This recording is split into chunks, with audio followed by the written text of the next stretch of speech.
ప్రతి ఉదయం దేవుని వాగ్దానం అనే కార్యక్రమానికి ప్రేమతో మిమ్మల్ని ఆహ్వానిస్తుంటున్నాను. ఉదయకాల సమయంలో దేవుడు మన కొరకు ఏర్పాటు చేసినటువంటి వాక్య భాగము లూకా సువార్త 19వ అధ్యాయము 9వ వచనాన్ని ధ్యానించుకుందాం. లూకా సువార్త 19వ అధ్యాయము 9వ వచనాన్ని ధ్యానించుకుందాం. అందుకు యేసు, ఇతడు అబ్రహాము కుమారుడి, ఎందుకనగా నేడు ఈ ఇంటికి రక్షణ వచ్చి ఉన్నది. క్రీస్తునందు ప్రేమైన దేవుని బిడ్డలారా, ఈ ఉదయకాల సమయంలో పరిశుద్ధాత్మ దేవుడు మనకిస్తున్నటువంటి వాగ్దానము. అందుకు యేసు, ఇతడు అబ్రహాము కుమారుడే, ఎందుకనగా నేడు ఈ ఇంటికి రక్షణ వచ్చి ఉన్నది. ఈ యొక్క వాగ్దానాన్ని దేవుడు మనకును మన కుటుంబాలకును ఆశీర్వాదకరముగాను దీవెనకరముగాను మార్చునుగాక. ఈ యొక్క మాటల్లోనే ఆత్మీయ సత్యాలను, ఆత్మీయ అర్థాలను మనం గమనించినట్లయితే, ప్రభువైన అయిన యేసుక్రీస్తు మరి యెరికో పట్టణములో ప్రవేశించినప్పుడు అక్కడ జరిగినటువంటి ఒక సన్నివేశం, అక్కడ జరిగినటువంటి ఒక మరి సందర్భాన్ని ఇక్కడ మనం ఈ అధ్యాయంలో మనం చూస్తూ ఉంటున్నాం.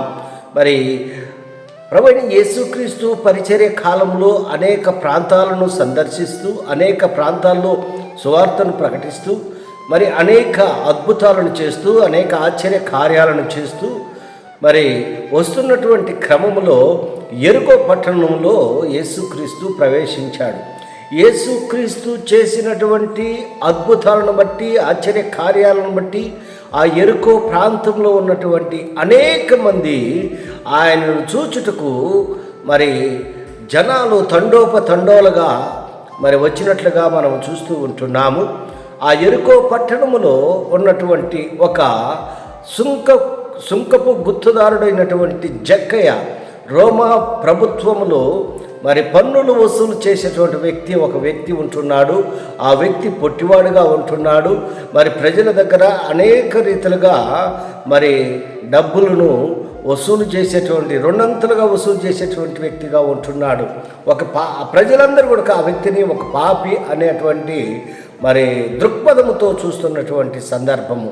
క్రీస్తునందు ప్రేమైన దేవుని బిడ్డలారా, మరి ప్రజలందరూ కూడా యేసుక్రీస్తును చూడాలన్నటువంటి ఆశతో, ఆకాంక్షతో ఆయన యొద్దకు వస్తూ ఉంటున్నారు. ఆ విపరీతమైనటువంటి జనసందోహంలో ఈ పొట్టివాడైనటువంటి జక్కయ్య యేసును చూడాలని ఒక ఆశ కలిగింది. కానీ అతనిలో ఉన్నటువంటి పొట్టితనం అనే దాని వలన యేసుక్రీస్తును ఎవరో మరి ఎలా చూడాలన్నటువంటి ఆలోచనతో, మరి సాధారణంగా మనం చూస్తూ ఉంటున్నాం పొట్టి వాళ్ళు చాలా గట్టివాళ్ళు అని. ఈ జక్కయ్య కొడుక ఉపాయంతో దగ్గరలో ఉన్నటువంటి ఒక మేడి చెట్టు ఎక్కాడు. మరి ఆ మేడి చెట్టు ఎక్కినప్పుడు మరి ఆ మేడి చెట్టు మీద నుంచి యేసుక్రీస్తును చూస్తూ ఉన్నటువంటి సందర్భము. అప్పుడు ఆ చెట్టు దగ్గరకు వచ్చి, జక్కయ్య త్వరగా దిగిరము, నేడు నేను నీ ఇంట ఉండవలసి ఉన్నది అని చెప్పి యేసుక్రీస్తు మరి అనినప్పుడు అక్కడ ఉన్నటువంటి ప్రజలందరూ కూడా విస్మయం పొందారు. మరి జక్కయ్య అనుకోలేదు, నా దగ్గరకు వస్తాడు, నన్ను పిలుస్తాడు అని ఊహించి ఉండకపోవచ్చు. కానీ మరి సమస్తము ఎరిగినటువంటి దేవుడు, సమస్తము తెలిసినటువంటి దేవుడు, సర్వశక్తి కలిగినటువంటి దేవుడు మన దేవుడుగా ఉంటున్నాడు. క్రీస్తునందు ప్రేమైన దేవుని బిడ్డలారా, మరి జక్కయ్య త్వరగా దిగిరమ్మో మరి చూశాడు. చెట్టు పైన ఉన్నటువంటి జక్కయ్యను యేసుక్రీస్తు చూశాడు. క్రీస్తునందు ప్రేమైన దేవుని బిడ్డలారా, ఆయన నిన్ను నన్ను చూస్తుంటున్నాడు. మనం ఎలాంటి పరిస్థితుల్లో ఉన్నా, ఎలాంటి స్థితిలో ఉన్నా ఆయన మనల్ని చూస్తూ ఉంటున్నాడు. మరి జక్కయ్యకి మరి అమిత ఆనందముతో, సంతోషముతో మరి చెట్టు దిగి వచ్చి యేసయ్యను ఆహ్వానించాడు, తన ఇంటికి ఆహ్వానించాడు. మరి జక్కయ్య ఇంటిలో భోంచేశాడు. మరి దాని ద్వారా జక్కయ్యకి రక్షణ వచ్చి ఉంటున్నది. మరి నశించిన దానిని వెతికి రక్షించేదానికి యేసుక్రీస్తు ఈ లోకంలోకి వచ్చాడు. అక్కడ ఉన్నటువంటి శిష్యులు కావచ్చు, మరి అనేక మంది ప్రజలు సనుక్కున్నారు, ఒక పాపి అయినటువంటి ఇంటిలో ఈయన భోంచేస్తుంటున్నారని. కానీ మరి వారికి ఇస్తున్నటువంటి సమాధానం, యేసుక్రీస్తు చెప్తున్నటువంటి సమాధానం, ఇతడు కొడుక అబ్రహాము కుమారుడే, ఎందుకనగా ఆయన్ని ఆహ్వానించాడు, ఆయన్ని స్వీకరించాడు. ఆయన్ని చూడాలన్నటువంటి ఆశ జక్కయ్యలో కలిగి ఉంటున్నది. తన మనస్సు మార్చుకున్నాడు, తన మనస్సును మార్చుకున్నాడు, తన హృదయాన్ని మార్చుకున్నాడు, తన పద్ధతులను మార్చుకున్నాడు, తన ఆలోచనలు మార్చుకున్నాడు. అందుకే యేసుక్రీస్తును ఆహ్వానించాడు. మరి ఆ ఇంటికి రక్షణ వచ్చింది.